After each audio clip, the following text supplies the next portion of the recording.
2, I am Francis Edet, coming to you live from the beautiful hills of Ibiakuran. Let's take a look at the headlines. President Buhari transmits Produce Inspection Service Bill to House of Reps.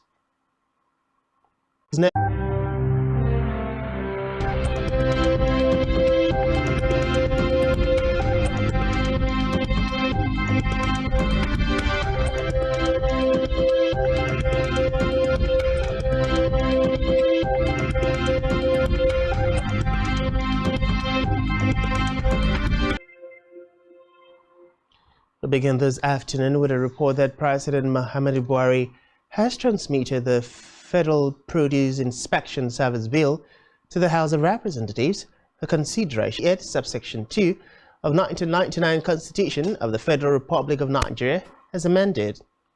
According to the latter, which was read by the Speaker during plenary, the Federal Produce Inspection Service Bill seeks to provide for the inspection and enforcement of grades and quality standards of produce and commodities. In the meantime, President Muhammadu Buhari has mourned the President General of Ohanaeze Ndigbo, Professor George Obiosa, describing his death as immeasurable loss to Nigeria. According to reports, the elder statesman died at 80 years after a brief illness. The president, in a statement by his media aide, Femi Adesina, said he is deeply saddened by the passing of Professor Obiosa, as the contributions of the Obiosa will never be forgotten. The Nigerian leader stated that all who mourn the demise of the statesman who commented actively embracing his beliefs and ideas geared towards uniting Nigeria beyond geopolitical considerations. Buhari also commiserated with Obiosa's family, the government, and the people of Imo State, as well as Ndigbo at home and in the diaspora. In another development, the federal government has spent an intervention fund presented by the General Manager of Nigerian Content Development Fund and Treasurer Management and AMP of the Nigerian Content and Development Monitoring Board, Obinna Ofili, said the fund was established for purposes of implementing the development of indigenous companies in the country's commercial intervention applied to supporting commercial activities in the oil and gas industry, working capital, project and contract execution, asset acquisition, loan financing, special project vehicles, and specialized project and equity investment. 30%, he said, was invested into capacity building expenditure. To restructure the 22.7 trillion naira ways and means advances the federal government from the Central Bank of Nigeria (CBN). The lawmakers rejected the request after an uproar in the Senate over the issue. Recall that President Buhari had in a letter read on the floor of the Senate on Wednesday last week sought to be collected as fresh domestic loans. According to reports, trouble started when the chairman of the committee, Solomon Adeola, APC Lagos West, was called upon to present a report on it. Some members of the upper legislative chambers were quick to raise objections as the Senate leadership attempted to get the report of its finance committee, which had recommended the president's request be granted. Ahmed Lawand attempted severally to get the Senate to accede to the president's request, but it failed because of the depth of information and argument adduced by Sekibo, who cited sections 80 and 83 of the 1999 Constitution. In the meantime, the Senate has urged the Central Bank of Nigeria (CBN) to urgently extend the withdrawal of old currency notes from circulation from January 31st to June 30th, 2023. The Senate's resolution was a sequel to a point of order raised by Senator Mohammed Ndume, APC Borno, during plenary. Raising orders 41 and 51 of the Senate Standing Rule, Ndume said that the call for an extension of the date should be considered as a matter of urgent. The new notes would be compounded by the recent circular by the CBN, which limited the amount of cash withdrawal by corporate entities. Convinced that if the withdrawal of all notes from circulation is not extended beyond 31st, many Nigerians will be thrown into hardship, and to avoid a repeat of 1984 experience withdrawal of all notes, accordingly resolve June 2023. The majority of our people live in rural areas where there are no banks and there are no even POS. So it is appropriate to extend the time as suggested in. Convinced that if the withdrawal. Meanwhile, the House of Representatives has asked the federal government through the Nigerian Petroleum Development Company to suspend the planned auction of oil mining license 11 for $250 million when it has been bid for an auction and sale of the OML 11 asset until relevant issues are resolved. The House also mandated its Committee on Petroleum Upstream to urgently investigate the planned auction, among other matters, and report back within 4 weeks. Sponsor of the motion of order was formerly operated by the Shell Petroleum Development Company under a joint venture, and it had been idle since the firm was forced out of Ogoniland in 1993.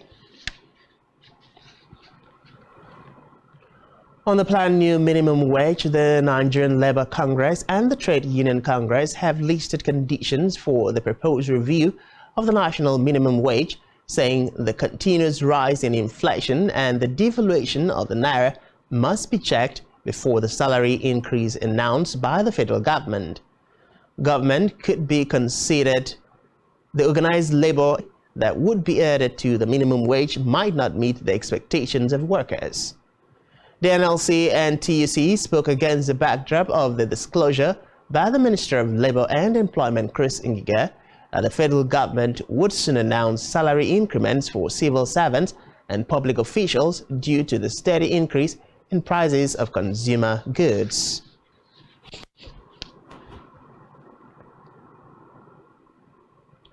In politics, 5 aggrieved People's Democratic Party (PDP) governors have met with the All Progressives Congress presidential candidate Bola Tinubu in London, the United Kingdom. The APC's standard bearer was said to have lobbied for the endorsement of the 5 governors during the marathon meeting. Recall that Governor Nyesom Wike of Rivers State, Seyi Makinde of Oyo State, Okezie Ikpeazu of Abia State, Samuel Otum of Benue State, Ifeanyi Ogwuanyi of Enugu State, and some political heavyweights from the south had vowed not to support the PDP presidential candidate Atiku Abubakar over the refusal of the party's national chairman Iyorchia Ayu to resign after Atiku obtained the presidential ticket of the party.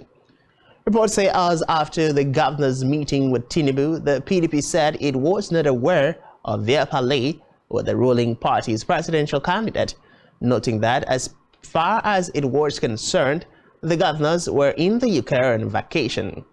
PDP, however, threatened to punish the governors for any anti-party activities, stressing that it had the capacity to discipline the governors.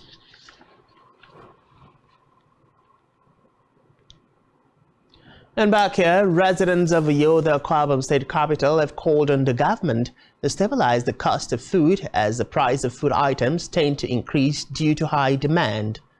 Speaking with our correspondent on the effect of high food prices and Christmas festivity, they expressed concern over the soar in the price of food, adding and 270 naira per cup, as well as other food items.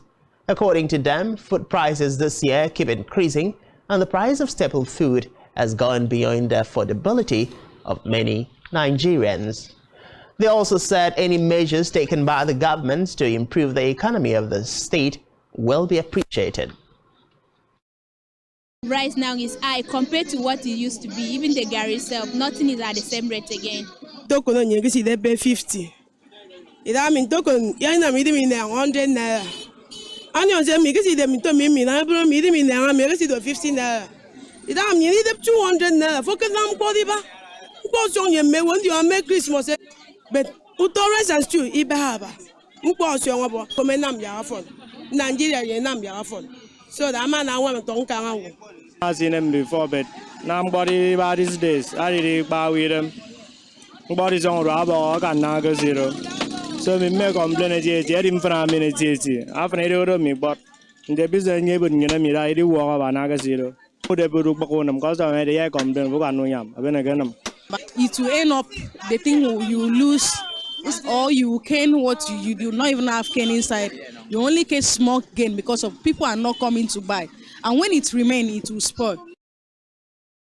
In Africa, a South Sudanese official has said that at least 57 people have been killed and more than a dozen others injured during recent ethnic violence in South Sudan's eastern Jonglei region. Greater Piao's Information Minister Araham Kelangs and armed groups of youths from the ethnic group attacked members of the Mural ethnic group in the Greater Pibo administrative area. Kelang said the fighting started on Sunday when armed youths from Jonglei attacked Lenam village, noting that members of both groups were killed while 17 people on the mobile site were among the injured. According to reports, South Sudan, which gained independence from Sudan in 2011, has been blighted by political and communal violence and clashes over cattle and land dispute for decades. 11 defendants to life in prison for the jihadist attack in the resort town of Grand Bassam in March 2016, in an attack which resulted in 19 deaths, including Europeans. Defense lawyer Eric Saki regretted the decision but suggested the fight is not over. Reports say of the 11 defendants, all Malians, 7 were not present in court to hear the verdict. Meanwhile, the attack has hit the tourism sector in the country, which has already been weakened by the 2010-2011 post-election crisis that left some 3,000 people dead.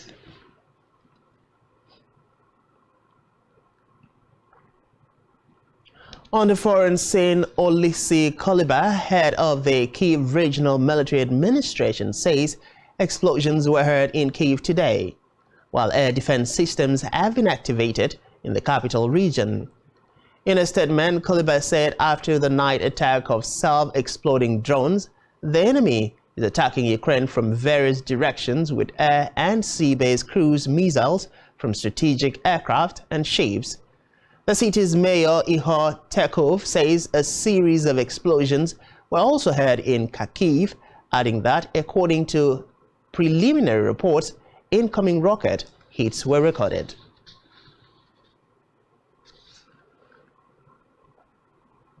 His peace plan. They have told state-run RIA Novosti that Zelensky's idea of driving Russian troops out from the Donbas, Crimea, Zaporizhia and Kherson with help from the West was an illusion. He also dismissed the idea that Kyiv would achieve reparation or that Russia would appear in an international court, while stressing that Russia remains open to diplomatic solutions to end the war. Recall that President Zelensky presented Ukraine's 10-point peace formula to world leaders at the Group of 20 summit in Bali, Indonesia. In November, the steps included debt to nuclear safety, food security, a special tribunal for alleged Russian war crimes, and a final peace treaty with Moscow. He also urged G20 leaders to use all their power to make Russia abandon nuclear threat.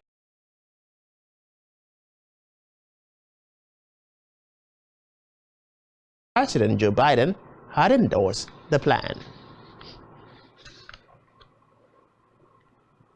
Still on the foreign scene, Benjamin Netanyahu will reportedly return to power in Israel on Thursday, leading what senior security and law enforcement official is fighting corruption allegations in court, already served as prime minister longer than anyone in Israel history, including a record 12-year tenure from 2009 to 2021 and a 3-year period in the late 90s. It was hosted by Naftali Bennett and former TV news anchor Yair Lapid.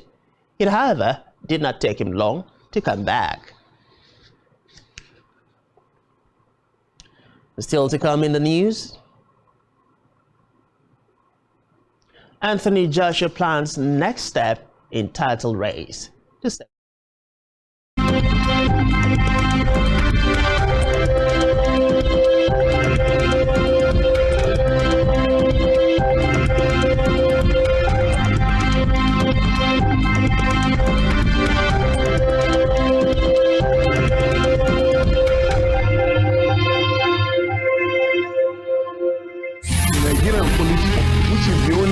Allowed by grossly abused. Our governors have to shape, administered, organized, and supervised by the Nigerian police. No, my lord, I want to say something. I want to say something here. Perhaps it might also enlarge the scope of people who should be invited here for examination. My lord, if we cannot find those who literally murdered Abiola, who are those people who could be said to be the beneficiaries of the death of Abiola? Rogers has linked you with some of the killings he did. You never did. Is this an adversary proceeding? It's not, my lord, but you can't be talking about cases which are in court. Is this an adversary proceeding? It's not, my lord. These cases are in court, my lord. I'm just reminding your lordship. My lord, sorry, my lord. I think I'll be in process. Legally Speaking, a program that deals with legal issues and questions we face as citizens of this amazing country, Nigeria. Legally Speaking. Join us every Friday from 5 p.m. to 6 p.m.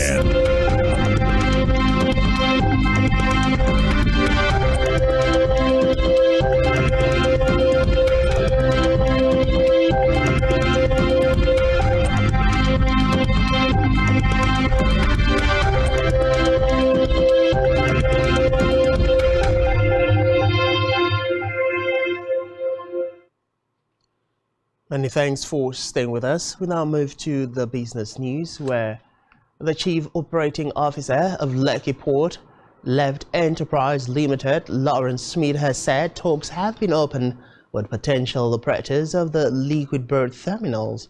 Smith, who stated these in Lagos, added that the ports will commence commercial operations in the first quarter, place to give a world-class port experience, adding that all the relevant agencies have been sensitized to undertake their roles in the new port.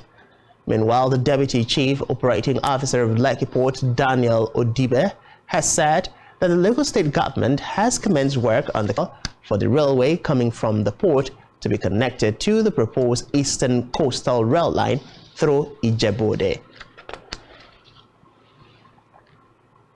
Still on business, PricewaterhouseCoopers PwC Nigeria has advised winners of marginal oil field licenses to seek innovative financing structures as a means of solving marginal oil field license in Lagos. Meanwhile, Executive Commissioner, Economic Regulation and Strategic Planning, Nigerian Upstream Petroleum Regulatory Commission, Kelechi Ofwebu, who represented the Chief Executive Officer of the Nigerian Upstream Petroleum Regulatory Commission, NUPRC, Engineer Benga Komolafe, expressed that the Petroleum Industry Act was phasing out the marginal field regime with object. In whole, the United States has joined the growing number of countries in imposing restrictions on visitors from China after Beijing announced it would remove curbs on overseas travel as COVID cases surge at home. According to reports, hospitals across China have been overwhelmed by an explosion of infections and widespread protests. Recall that China said this week it would end mandatory quarantine on arrival, prompting many jubilant Chinese to make plans to travel abroad. In response, the United States and several other countries announced they would require negative COVID tests for all travelers from mainland China. The US move came after Italy, Japan, India, and Malaysia. In sports, Anthony Joshua has admitted he's out of the championship title race as he plans his next step in the heavyweight division. The last fought in August, suffering a second straight decision loss to Alexandra Usyk while failing to regain the WBA, WBO, IBF, and IBO titles. Joshua was then offered a shot at the WBC belt by Tyson Fury, but the Britons could not come to an agreement over what would have been the biggest heavyweight fight of this generation. Fury instead boxed Derek Chisora for a third time, beating his compatriot, whom he lost to as an amateur, but knocked out in a 2015 professional contest. On our entertainment scene, veteran actor Nkemowo has said, despite attempts by people to lure him into politics, he rejected the bid because he might get to heights. Himself as a fearless person, also said he shunned politics because he likes using his personality to make people happy. Giving his views on the forthcoming elections, the actor said he will go out to vote, noting that he has tried to reject Nigerian politics in its entirety, even though there are still some good people inside the polity whose system he described. On entertainment, Rema's Calm Down has appeared as the sole Afrobeat single on the chart in the latest issue of the Billboard Hot 100 dated December 31st, 2022. The Selena Gomez-assisted remix retains its number 83 spot from last week, while on the US Afrobeats chart, Rema's Calm Down has continued its dominance, while Burna Boy's Last Last and Wizkid's Essence remains at number 3 and number 4 respectively.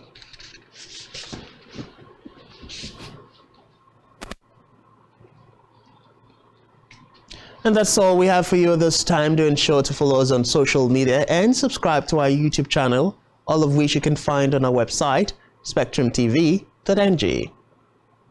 You've been watching Spectrum News at 2.